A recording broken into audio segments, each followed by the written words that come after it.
Hello everyone, I'm Antonio, and today Richard and I are going to guide you through how to epoxy a garage floor. Applying epoxy can transform a garage, adding durability, a sleek look, and making it easier to clean. Now keep in mind that this can be a challenging project and some homeowners do choose to hire a professional. However, if you're ready to tackle it yourself, we'll walk you through each step. Yeah, so in this workshop, we'll cover everything you need to know about how to epoxy a garage floor. We're going to be using the bare one-part epoxy with decorative flakes and a top sealer coat with an anti-skid additive. We'll start by preparing the concrete floor, including cleaning and repairing it, and then we'll explain how to apply the epoxy. Afterward, we'll review the tools and materials required and answer some frequently asked questions. By the end, you'll have the knowledge needed to complete this project on your own. That's right, Richard. And the first step is assess and prepare your garage floor. Remove all items from your garage floor, including any vehicles, tools, or furniture that may get in the way. Now, if your garage has a staircase, you may choose to remove it as well. This is an optional step that we chose to do for our specific install. Then go ahead and use a broom, blower, and shop vacuum to remove dirt, debris, all that nasty stuff from the garage floor. It's a good practice to test your concrete floor also for moisture. Yeah. You can simply do this by putting a plastic sheet down on the ground with duct tape and just have a little small section taped down and check it, after 24 hours. Sure. If there is moisture under the plastic or the floor area is damp, you're going to need to do some additional steps to address the moisture issue before applying the epoxy. If there is no moisture, you can go ahead and proceed to check for cracks or stains. Now, we're going to go ahead and get this concrete block that we created. And Richard, I know this thing is heavy. It's a little heavy. Let's go ahead and get our workout in. There we go. All right. So here we're going to address some cracks that are established in this concrete block. Now, if cracks are present, we recommend repairing these right now with a repair product that's compatible with epoxy coatings. The first step is you're going to prepare those cracks by cleaning it with a wire brush, removing any loose debris. You might want to even use a shop vacuum to get those. Now, some repair products might need you to use something like a caulking gun to inject it into the cracks. However, this option requires mixing a 2-component epoxy compound to apply it on the repair areas. And you can use a putty knife to kind of apply it and push it in, or a margin trowel. Also, you want to scoop that product, get it spread nice and evenly deep into the cracks, and pressing it in to fill every part of that crack. That's correct. Now, once you get that put in there, you're going to level it out, and then simply let it cure for however long it's saying. It might be 8 hours, it could be longer. You might even need to scuff it up after the application. That's true. Which for us, that can easily happen because we're going to concrete grind our garage floor. All right, Richard, go ahead and help me. Let's get this put back into the back of our display. All right, thank you, buddy.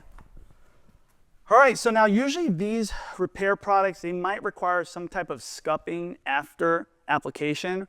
This might be usually done with a grinding tool, which we're going to be doing the concrete grinding, so it works out perfectly. Yeah. This is why now is usually a good time to repair cracks, because again, you're going to concrete grind, perfect time to go ahead and get that done. Now, these crack repairs will need time to cure like we mentioned, so go ahead and continue with your project, which means we've got to measure our garage floor space and determine the square footage by simply multiplying the length by the width. We're installing the epoxy in a 1-car garage, which measures approximately 240 square feet. 1 gallon of bare one-part epoxy covers 300 to 400 square feet. So in our case, we're going to use 2 gallons to provide a thicker layer for longer durability, as well as cover some concrete edges alongside the wall. Now, you'll need to choose, are you going to etch the concrete surface or use a concrete grinder like we did? Yeah. A concrete grinder removes high spots, addresses uneven areas. It even takes care of stains and certain imperfections within the concrete floor. This helps provide a uniform surface to enhance adhesion for the epoxy. Grinding can also be an effective way to remove layers of pre-existing paint, sealers, other coatings, or stubborn stains from oil or grease. Yeah, definitely grinding is the way to go. Now, if you're like me, you may not own a grinder. You can rent one from the Home Depot tool rental like we did. They're relatively inexpensive and it gets the job done. For those of you that don't want to grind, you may etch the concrete floor with an etching solution like muriatic acid. Your choice will depend on the current condition of your floor, your budget, and safety considerations. We'll discuss etching later in the workshop. Antonio, so can you tell me, what does grinding or etching actually do to the concrete? Yeah, and really what you're doing is grinding or etching is increasing the concrete porosity. What this does is it provides an even concrete surface that will ultimately better adhere with any coating, such as epoxy. Without this step, the epoxy may not adhere well. It could lead to things like peeling or flaking over time. Now, concrete is a naturally porous material, and what this process does is essentially it helps open up the pores. Got it. So it's basically like when you paint furniture, for instance, right? Yeah. You use a little bit of sandpaper first to create that adhesion, that grip for the paint to get in there and bond to it correctly so that it can last years and years. Right. Or even like, when you're taking a shower and you're using an exfoliation solution, you got to keep that skin looking nice and fresh. Nice. I got it. So for this garage, we will be using a grinder, eliminating the need to degrease the floor because it's going to take care of all those issues, trust me. But before you start, know that concrete grinding creates dust, making it very important to attach it to a shop vacuum that has a filter and a shop vacuum bag designed to collect masonry dust, okay? You may need several shop vacuum bags depending on how large of an area you are grinding. If you do not have a shop vacuum, no worries. This can also be rented in combination with the concrete grinder at your tool rental center. I also want to advise that the concrete grinder is a bit of a heavy machinery and you will need extra hands or a ramp to lead this into a vehicle, okay? Wearing proper safety gear like a respirator, eye protection, and ear protection is required and extremely important. With all of that said, Antonio and our viewers, are you ready to tackle this project? Yeah, come on, man, let's go. do it. Look, so we went ahead and we attached the shop vacuum to the grinder. We started in the back corner of the garage and we worked our way towards the exit. Keep the grinder flat on the surface. It's got a good weight to it, so that's going to help maintain it to avoid gouging the concrete. Now, the concrete grinder will also have a leveling tool for you, so you can adjust it as needed. Go ahead and move that grinder in a slow overlapping motion. You're going to go a little bit side to side over the floor. Now, you will not need to apply much pressure, again, because that concrete grinder, It's heavy. it has that weight. Exactly. So it maintains contact. So it's really going to do most of the work for you. But it's a good practice to periodically check your floor, see how the grinding is performing, and adjust the level as needed if you're hitting some high spots or low spots. Now, if the grinder is not properly level, like we mentioned, it could cause things like uneven grinding or even leave very noticeable marks on the floor. That's true. And this is the time where you don't want to wear your nice clothes. It will be completely covered with dust, okay? Pay extra attention to stains, high spots, or old coatings, okay? You may need to go over these areas multiple times to achieve a uniform surface. That's really important so that you get an excellent finish, okay? Prep, prep, prep. That's all it takes. Also, you may need a handheld grinder to use on any areas you cannot reach with the larger grinder, okay? That tends to be the edges of the garage, those small edge garage walls that they're about like 6 inches tall. Yeah. You're gonna wanna use a manual grinder for that instead of, obviously you can't use the big grinder for that. So those are the type of edges that we're talking about. Now, periodically stop grinding to inspect the floor. Go over any areas that you may have missed. You're gonna visually see it. It's very obvious, so don't worry about that. Once you're finished grinding, use the shop vac to remove all the dust and debris from the floor, okay? You can use, sometimes the shop vac has like a squeegee attachment, and that's really great to use for the floor. It's gonna ensure that you're picking up all that dust. You can also use a pressure washer. thoroughly to clean the surface, okay? Allowing more than 24 hours for the area to dry, especially if you're using that pressure washer. You have to let it dry. It's gonna get a great job of releasing all that dust and flushing it away, but you're gonna have to add that extra time. You can also speed the drying process by using a fan, like a 24-inch drum fan. We used one. That was a game changer. It really did make a big difference.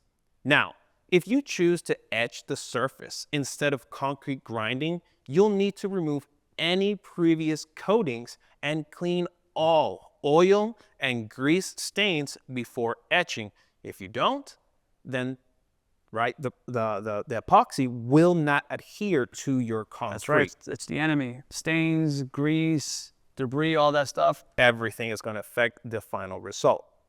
Etching needs to have direct contact with concrete to have the correct results, making removal of these stains and coatings before etching extremely important. Right, yeah, that's what we keep saying, prep is the most important part. So removing those stains will require something like a concrete degreaser or heavy duty cleaner. A lot of different products we've got available to help break down oil and grease. Simple rule is just follow the instructions. Some products, they might come concentrated, meaning you have to get your science experiment on and mix it, diluting it with water.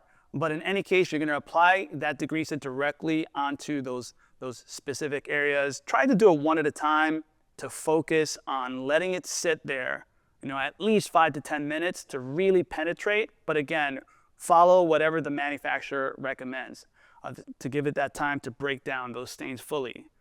You can use a hard bristle, long-handled brush to go in and get really deep in those nooks and crannies to remove those stains and work it in there.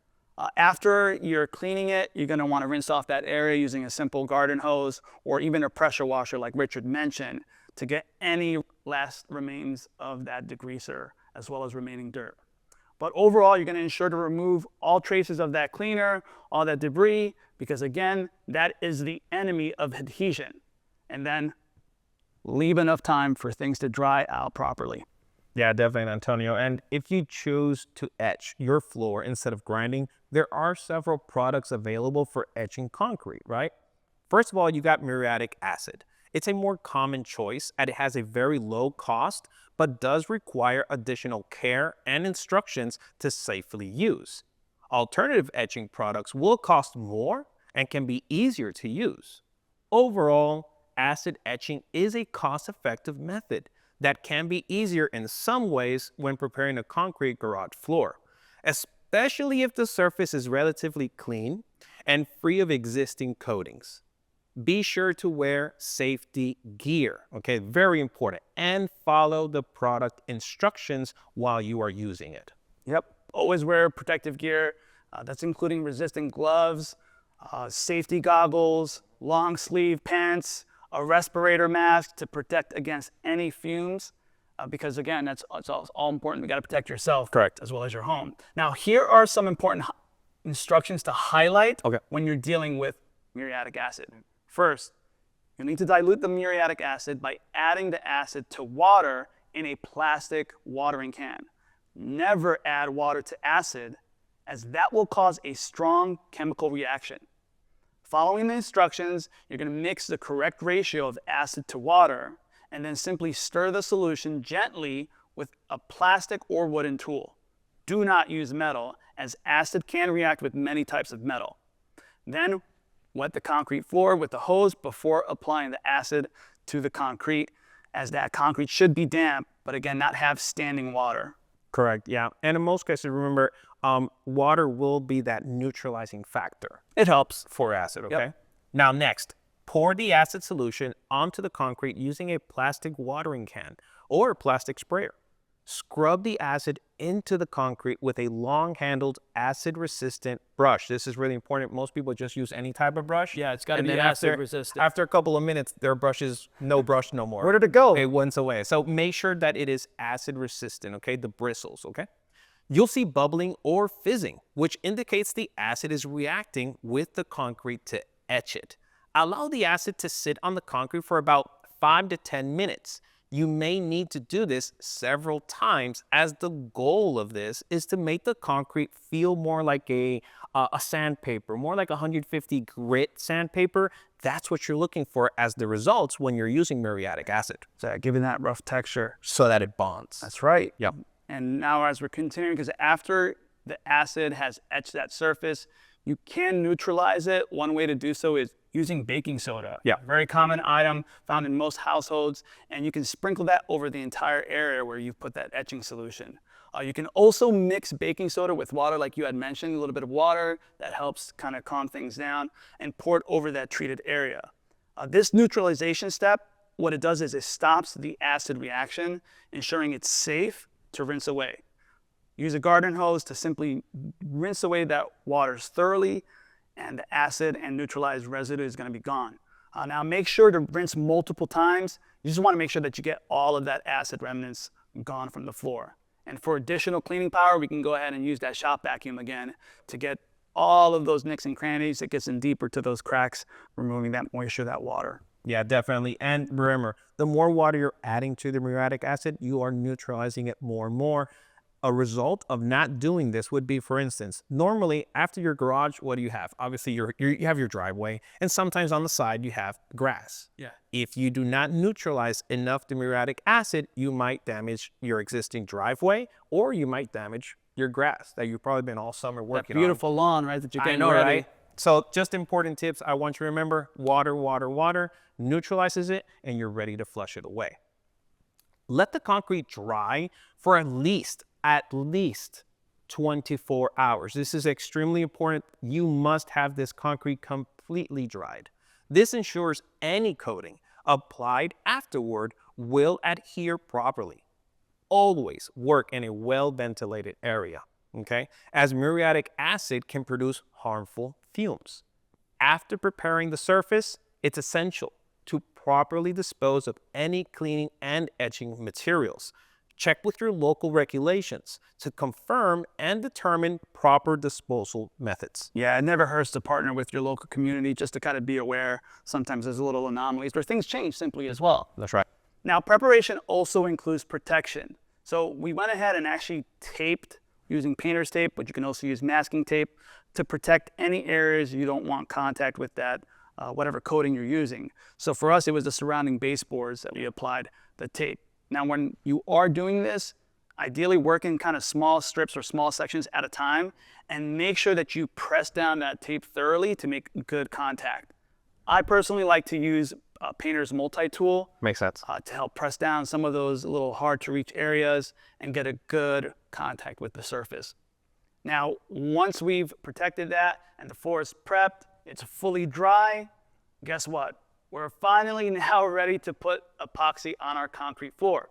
Keep in mind there are different types of epoxy available. There's different kits, and each are suited for various applications, offering distinct benefits.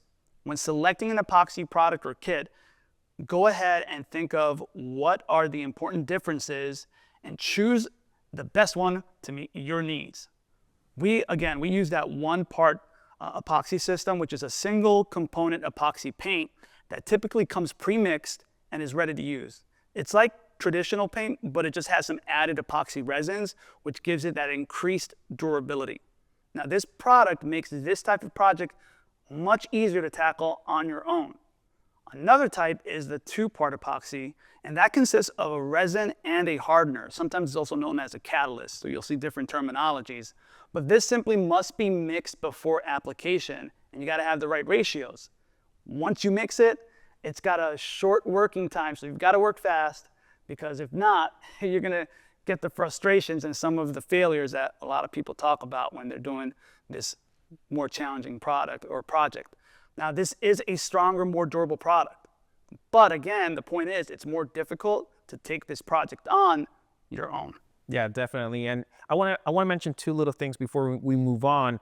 First of all, the tape. You were talking about that blue painter's tape. What we did in our project was at the end of the garage, it has that, normally the garages have that dip, that little waterfall. The waterfall that we added the tape at the end of that so that we can ensure that no more of that epoxy would pass more than that area. So it doesn't run off and then give you a little uneven finish. Yep, that's correct. So after that, if you're using a primer, apply it first for better epoxy adhesion. Start by opening the can and stirring the primer. Then pour the primer into a paint tray. Use a small roller or brush to cut into the corners and the edges. This concrete primer is very thin and may need several passes to evenly distribute it on the surface. Continue by using a larger roller, dipping it into the tray and rolling it back and forth to ensure the primer is distributed evenly across the roller. Avoid overloading the roller, okay, as this can lead to drips and even uneven application. Work in small 4x4 areas, okay, 4x4 sections to control the coverage. When moving to a new section, very important, slightly overlap that previous section so that you can ensure a seamless coverage, okay, not have that line that's going to form there. So just lightly overlap that previous section. Yeah, and those are some great tips. Some additional helpful techniques for that even coverage is to use things like an extension pole to extend your reach. All right, you can also follow the rule of the alphabet, meaning roll letters, roll a W or an M shape onto the floor while you're applying light, consistent pressure on the roller. And then go ahead and roll over any gaps you may have noticed in straight, even strokes. Just try to avoid going back over too many times in certain areas. Now, once you are done, again, allow that primer to completely dry. You can see a trend here. Drying, drying, drying is a big part of this project. And this usually does take a few hours, but again, it's going to vary based on temperature, humidity, other factors when you're taking on this project. That's correct. So now you're ready for the epoxy. All right. Open the can and stir the epoxy paint. Avoid shaking the can. And the reason why is because you don't want to shake the can because it can create bubbles. Yeah. And then that will transfer to your final results, right, on the floor. So you don't want to shake it, just go ahead and stir it. Then transfer the epoxy paint into a tray and begin applying the epoxy in the farthest corner from the garage door. We'll use the same method as before, cutting in the edges and corners with a smaller roller or brush, and continue by applying the epoxy with a larger roller throughout the garage floor. In our case, we used a 18-inch roller. That was a complete game changer. It really does speed up the process, okay? You'll quickly notice that the epoxy paint provides full coverage throughout the garage floor with a thicker consistency than traditional paint. Remember to start on the opposite side as you work your way towards an exit so you don't get trapped, okay? It's happened before. Then allow the first coat to dry for the recommended time.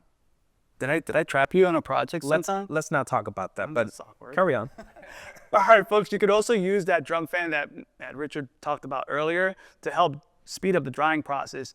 But some tips when you're doing this, because you want to place that fan near an open door or window to create good airflow circulation and getting that fresh air moves throughout the garage.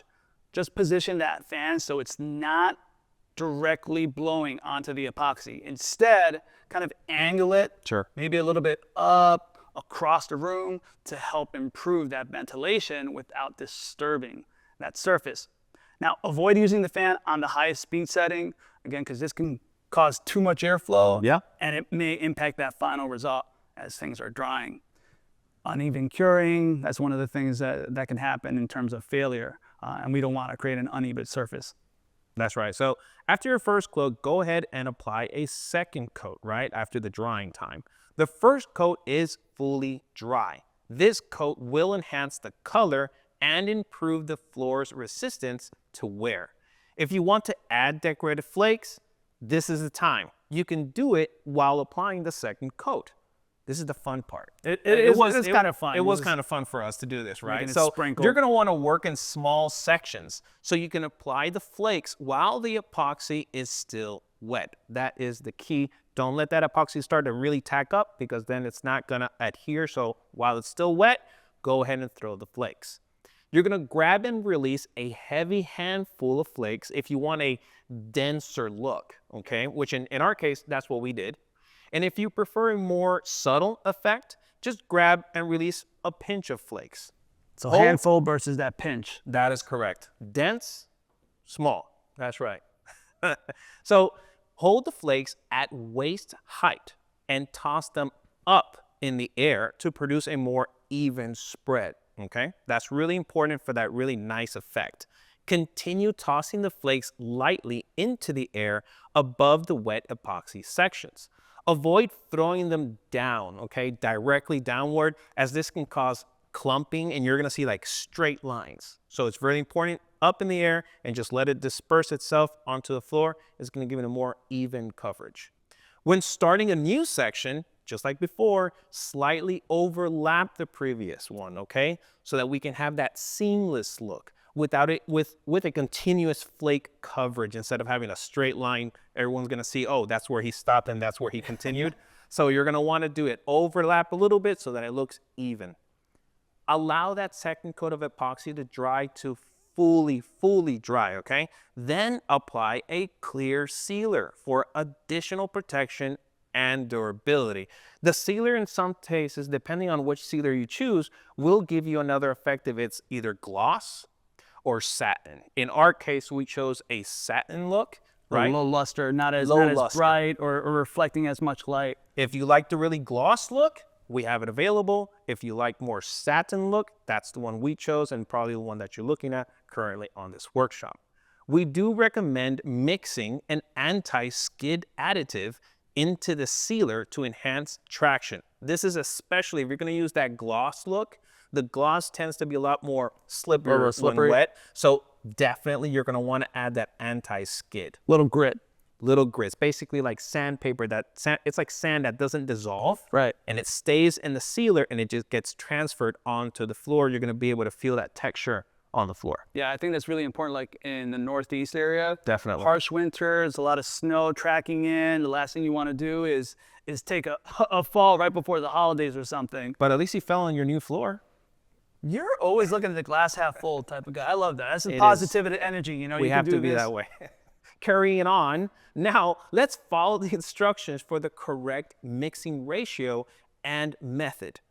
Transfer the mixed sealer into a paint tray and use a new roller. Really important, it has to be a new roller to apply it across the entire area, okay? A little trick we did on the rollers was we wrapped the roller with blue painter's tape, right? We wrapped it around it, and the reason is because normally these rollers will have some lint. Yeah, very small. Very small lint, but if you leave it there, it'll transfer. It's gonna transfer onto the sealer. So go ahead, wrap the roller with blue painter's tape and then unwrap it. You're gonna notice on the painter's tape, it's gonna be full of lint and you're gonna be happy because now the finish that you're putting down is gonna be lint free. And you can actually do that for like any painting project, any coating project.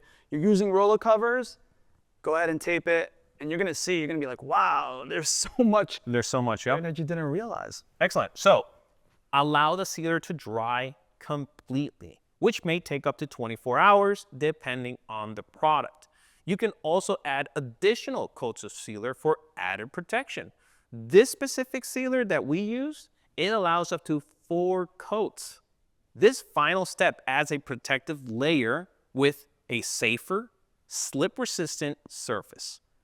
Just make sure to follow all instructions, especially regarding how many days to avoid walking and driving, okay?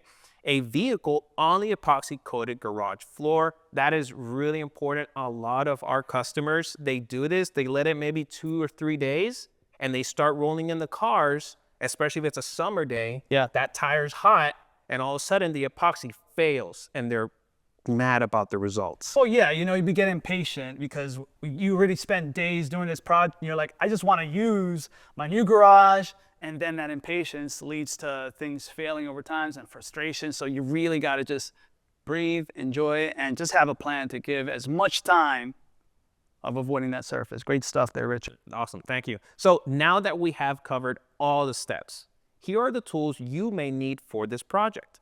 You have an extension tool. That is a great tool because most garages are, well, pretty long. So an extension tool will help you out to paint a lot better and easier. The frame for your paint roller, we use that 18-inch frame for the rollers. That was also a game changer.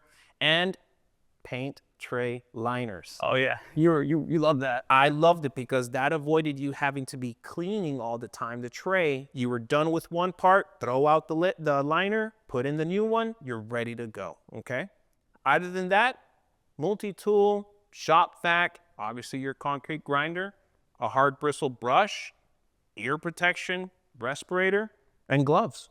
Yeah, a lot of different stuff there in those paint tray liners because there's different products, primer, epoxy, and then sealer. You don't want that cross-contamination. Yep. But Richard, one of the things that I want to add that I love, I wear glasses, and so sometimes traditional masks don't work as well or my glasses will fog up. The 3M respirator we use for this one, it made it so easy. Like my glasses never fogged up. Yeah, Not single, it was easy to breathe. This is something that I use I'm going to use on a ton of projects moving forward. Definitely. It was great for the dust. Simple fact, yep. People with glasses, you know the struggle.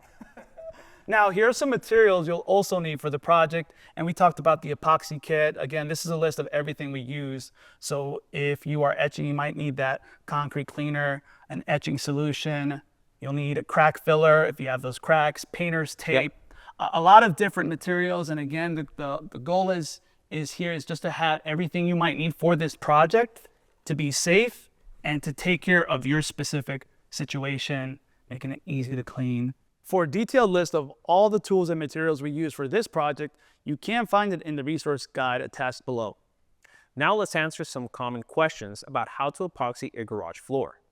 How much does a garage floor coating project normally cost? That's like the most common question for any project is, what's the cost? Time and money, and it can vary. So the product and area coverage are two main factors. When you're hiring a professional to do a coat of your single car garage floor, this can cost several $100s on the bottom end, but can go quickly up depending on a lot of factors. Homeowners on average will pay around $440, but again, that depends on the square footage, the type of coating, and the amount of surface preparation that's needed for this project. Here's an example. A professionally installed two-part epoxy coat for a single car garage can easily start out at almost $1,000. Okay. Again, that's the low end. The price quickly increases if it's a bigger garage and if additional preparation is required. So a lot of important things to consider here. But let me throw a question to you, Richard. Sure.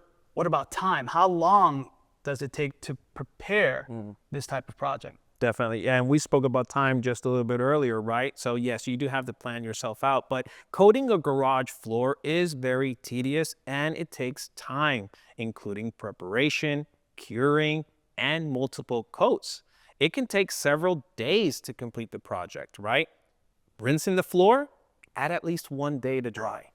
Repairing the cracks, add at least another day. Then you must apply the coats, which need additional drying time. It could be 4 days, it could be a week or weeks, okay? Or weeks until you could use your garage, okay? That means being able to put your car in there or put any other things that you already had in your garage. Take your time, be patient, and confirm all the specific manufacturer instructions, especially for proper curing time on an epoxy coat, right? Remember, if you're spending a week or 2 weeks for epoxy, that means you're gonna have 5 to 10 years worth of this great floor. Right. So it's worth taking 2 weeks or 3. There you go, there's the math. Yeah, so apart from that, now another question for Antonio, what are the benefits of using epoxy on your garage floor? Yeah, how does this help me as a homeowner or my living situation? And simply, you're gonna have more durability. You're gonna have better protection from stains, from damages. A coated garage floor requires less maintenance overall, especially if you had a previously untreated concrete floor. Remember we talked about porosity? Yeah. Bare concrete is gonna absorb everything that makes contact with it, and that can lead to problems down the road. Nice. Plus, Richard, not only does it look great, but it can also actually increase your property's value. So you're gonna get return on that investment. Win-win. All right, let me ask you a question now. What about coating options? What is available for a garage floor? Awesome question. And it is one of the most common questions we do have. Now, products to coat a garage floor are latex, epoxy, and stain. Okay, so let's talk about latex paint. It's less expensive and it's easy to apply. Epoxy and stains are more challenging with a higher product cost. It requires additional time for completion, but provides superior performance. Right. We mentioned earlier that epoxy is available as a one-part or a two-part system. Each type offers different durability and ease of application. For this workshop, we used a one-part epoxy that offers great value, durability, and ease of use.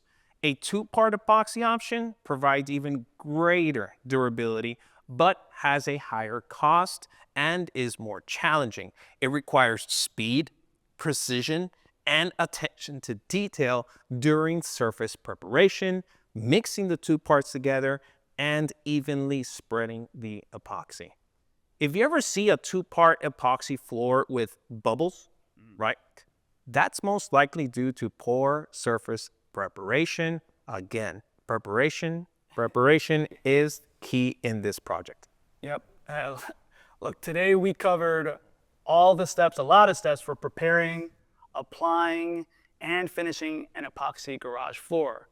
We even discussed how to assess that floor, how to repair cracks, how to clean your floor, how to grind the surface, and applying that epoxy with that top sealer. We also reviewed the tools and materials needed and answered some frequently asked questions to help you along the way. And Richard, I know this was a pretty fun project. It was, sometimes it was a little testing and trying. Yeah. But was there anything that you were like, after we finished everything, you were like, all right, this was really just, I'm glad that we did this, or something that was really frustrating? Well, nothing was frustrating. But yeah. I did love the end result. The end result was amazing. The transformation of the before and after is so amazing.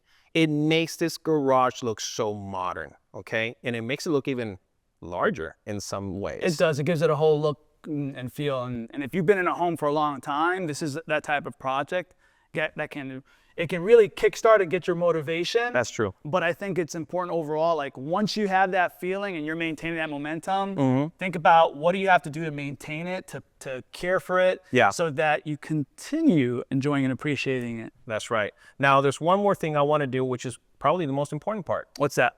Saying thank you for joining us today. That's right. You always got to say thank you. Yeah. Epoxy can provide a fresh, new look for your garage floor while making it more durable and easier to maintain. Be sure to check out more of our how-to workshops. And if you have any questions, email us at workshopslive@homedepot.com. Thank you for choosing the Home Depot. We look forward to seeing you at our next workshop.